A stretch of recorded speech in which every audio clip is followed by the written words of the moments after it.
अस्सलाम वालेकुम वरहमतुल्लाहि वबरकातुहू। दोस्तों, मैं हूँ सलमा खान। जिन्नात कहाँ रहते हैं? क्या हमारी बस्ती में रहते हैं? अल्लाह ताला ने जिन्नातों को कब पैदा किया और कहाँ पैदा किया, और इस वक्त जिन्नात कहाँ है? इन सारे सवालों का जवाब आज हम इस वीडियो के जरिए जानने की कोशिश करेंगे। जिन्नात अल्लाह ताला की पैदा करदा एक ऐसी मखलूक है जो कि इंसानों ही की तरह अक्ल शऊर रखती है, मगर इंसानों जितनी समझदार नहीं। ये मखलूक हमारे साथ ही इसी दुनिया के अंदर रहती है, मगर हमारी नजरों से छुपी हुई है। लफ्ज जिन का मतलब ही है छुपी हुई मखलूक। इब्लीस शैतान भी एक जिन है जो अपने जिन्नात चेलों के साथ हर वक्त इंसानियत को गुमराह करने के लिए मसरूफ रहता है।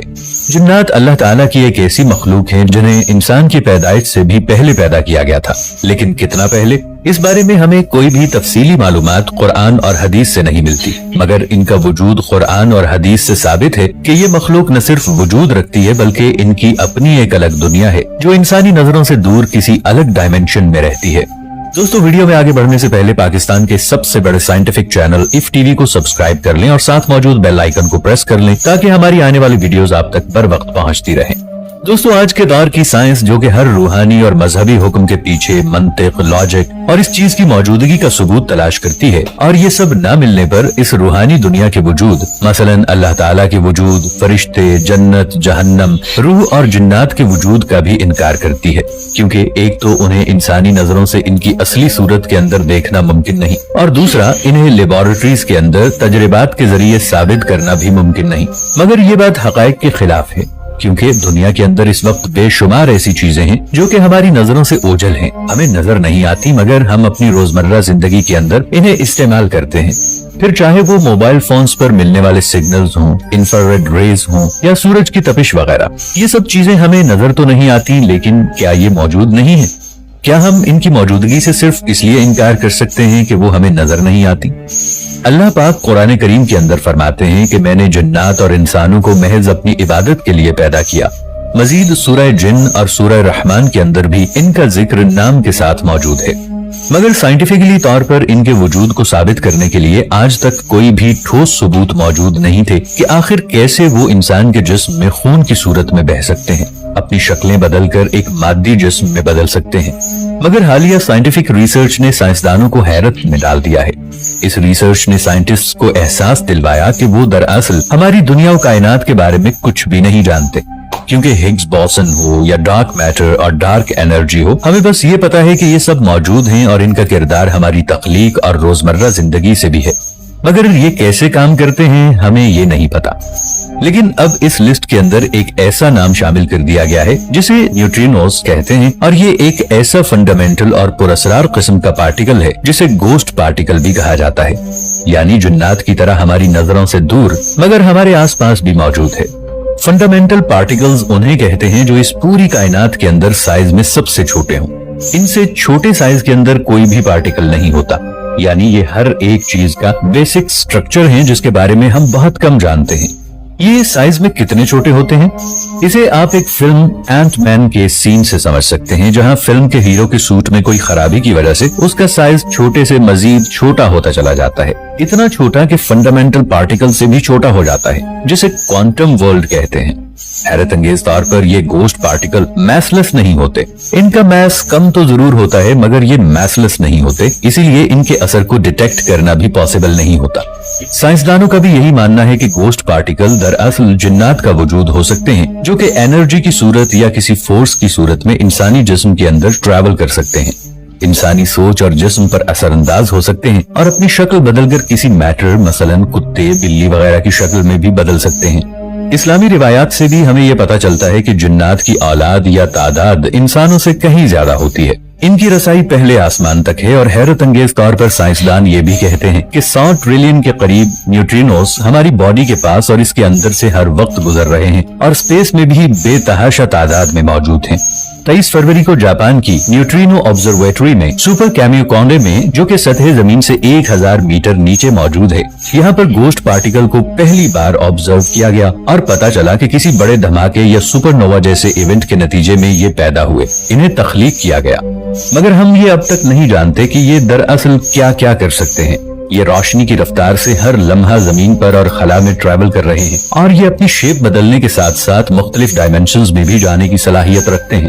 اگر ہم ان تمام خصوصیات پر غور کریں تو یہ سب کی سب خصوصیات دراصل جنات کے اندر موجود ہوتی ہیں، جو اپنی انرجی کی صورت میں موجود شیپ کو بدل کر اپنی دنیا کی ڈائمینشن سے ہماری 3 ڈائمینشن دنیا میں آ سکتے ہیں، جس کے لیے ایک فزیکل جسم کی ضرورت ہوتی ہے۔ یہی وجہ ہے کہ ان جنات کو کسی جانور مثلا سانپ، کتے اور بلی وغیرہ کی شکل کا سہارا لینا پڑتا ہے، اور یہ جاندار خود بھی قدرتی طور پر ایسی مخلوقات کو دیکھ سکتے ہیں جنہیں ہم انسان نہیں دیکھ سکتے۔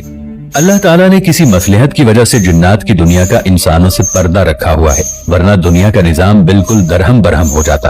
اپنے آس پاس جنات کی فوج کو دیکھ کر، ان کی ہیبت ناک صورتوں کو دیکھ کر شاید ہی کوئی انسان ہو جو دوبارہ عام انسانوں جیسی زندگی پھر سے گزار سکے۔ لیکن یہ بھی سچ ہے کہ انسان کا فرشتوں کی طرح جنات سے واسطہ اور تعلق اس کی پیدائش سے لے کر موت تک رہتا ہے۔ صحیح حدیث کے اندر ہے کہ ہر انسان کے ساتھ اس کا ایک ہمزاد یا شیطان جن ہوتا ہے۔ ہمزاد جن ایک قسم کا شیطان ہے جو کہ ہر وقت پوری زندگی انسان کے ساتھ ہی رہتا ہے۔ حضرت عبداللہ بن مسعود رضی اللہ تعالی عنہ سے روایت ہے کہ رسول پاک صلی اللہ علیہ وآلہ وسلم فرماتے ہیں کہ لوگوں، تم میں سے کوئی شخص نہیں جس کے ساتھ ہمزاد جن اور ہمزاد فرشتہ نہ ہو۔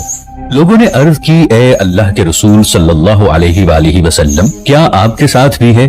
تو رسول اللہ صلی اللہ علیہ وآلہ وسلم نے فرمایا کہ ہاں، میرے ساتھ بھی ہے، لیکن اللہ تعالیٰ نے میری مدد فرمائی اور میرا وہ ہمزاد شیطان مسلمان ہو گیا، لہٰذا وہ مجھے سوائے بھلائی کے کچھ نہیں کہتا۔ یعنی جب بھی کوئی انسان کا بچہ پیدا ہوتا ہے تو اس کے ساتھ ابلیس کا ایک شیطان بھی پیدا ہوتا ہے، جسے فارسی میں ہمزاد اور عربی میں وسواس کہتے ہیں۔ یہ ہمزاد آپ کے بارے میں ایک ایک بات جانتا ہے۔ آپ جب سے پیدا ہوئے ہیں آپ کا نام اسے پتا ہے، آپ کے پیرنٹس کا اسے پتا ہے۔ یہ ہمزاد آپ کو کیسے گناہ کرنے پر مجبور کرتا ہے، یہ ڈیپینڈ کرتا ہے کہ آپ اس کو خوراک کتنی دیتے ہیں۔ میوزک جو ہے یہ اس کی بہت زبردست خوراک ہے، اس سے یہ بہت سٹرونگ ہو جاتا ہے۔ اسی طرح اللہ کے نبی صلی اللہ علیہ وآلہ وسلم نے بتایا کہ رائٹ ہینڈ یعنی دائیں ہاتھ سے کھانا کھائیں، بائیں یعنی لیفٹ ہینڈ سے مت کھائیں، کیونکہ لیفٹ ہینڈ سے کھائیں گے تو شیطان کو بھی آپ فیڈ کریں گے۔ اسلام کی ایک ایک بات میں کتنی حکمت ہے۔ پانی بیٹھ کے پینے کا کہا گیا ہے تو بہتر ہے کہ بیٹھ کر پئیں۔ ان ساری چیزوں کا تعلق ہمزاد کی خوراک سے ہے۔ یہ سٹرونگ ہوتا ہے تو گناہ کی طرف ہمیں مائل کرتا ہے، یہ ویک پڑ جاتا ہے تو انسان جو ہے وہ اچھائی کی طرف چلا آتا ہے۔ اصل میں یہ ہمارے کنٹرول میں ہے۔ اللہ نے ہمیں اشرف المخلوقات بنایا ہے، اس لیے اس سے ڈرنے کی ضرورت نہیں ہے۔ قیامت والے دن ہمزاد کہے گا کہ میں نے اسے گمراہ نہیں کیا تھا، اس نے مجھے خود فیڈ کیا تھا۔ دوستو، قسمت کا حال بتانے والے میجیشنز جو ہوتے ہیں ان کی آپ کے ہمزاد کے ساتھ ڈیل ہوئی ہوتی ہے۔ جادوگر اپنے ہمزاد کے تھرو دوسرے کے ہمزاد کو حاضر کرتے ہیں۔ دوستو، اس ٹاپک پر پھر کبھی ڈیٹیل سے بات کریں گے۔ اگر آپ اس ٹاپک پر ویڈیو دیکھنا چاہتے ہیں تو کامنٹ سیکشن میں پارٹ 2 لکھ دیجئے۔ دوستو، ابلیس کے ہر سیکنڈ کے اندر سینکڑوں بچے پیدا ہوتے ہیں، جیسے کوئی مچھلی، ناگن اور سانپ وغیرہ ایک وقت میں کئی ہزار انڈے دیتے ہیں۔ مگر جنات کی یہ دنیا دراصل کیسی دکھتی ہے اور انسانی حدود کیا ہیں جس سے آگے وہ اس اندیکھی مخلوق کی حقیقت کو نہیں جان پائیں گے، یہ تو آنے والا وقت ہی بتائے گا۔ مگر اس وقت کی موجودہ سائنس گوسٹ پارٹیکل کے عجیب و غریب برتاؤ پر آ کر ٹھہر گئی ہے، اور شاید اس سے آگے اللہ تعالیٰ کی مصلحت کی وجہ سے کبھی بڑھ بھی نہ پائے۔ دوستو، ویڈیو اچھی لگنے کی صورت میں چینل کو سبسکرائب کر لیں اور ویڈیو کو شیئر ضرور کیجیے گا۔ ملیں گے ایک نئی ویڈیو کے ساتھ، تب تک کے لیے اللہ نگہبان۔ تو یہ ہمارے قابو میں رہتا ہے، لیکن ہم کرنا نہیں چاہتے، بلکہ ہم اس کے قابو میں ہو جاتے ہیں۔ تو ہمیں جو ہے ان کو قابو میں رکھنا چاہیے۔ اس کا مطلب کہ اپنے گناہوں کو ہم نے قابو میں رکھنا چاہیے، گناہوں سے بچنا چاہیے، تب یہ اپنے آپ ہی ہمارے قابو میں ہو جائے گا۔ کوئی ایسا کام نہ کریں ہم جس سے کہ یہ مضبوط ہو، طاقتور ہو۔ تو اس ویڈیو سے آپ نے کیا حاصل کیا، کمنٹ کر کے بتائیں۔ ملتے ہیں پھر اگلی ویڈیو میں۔ اپنا اور اپنوں کا خیال رکھیں۔ اللہ حافظ۔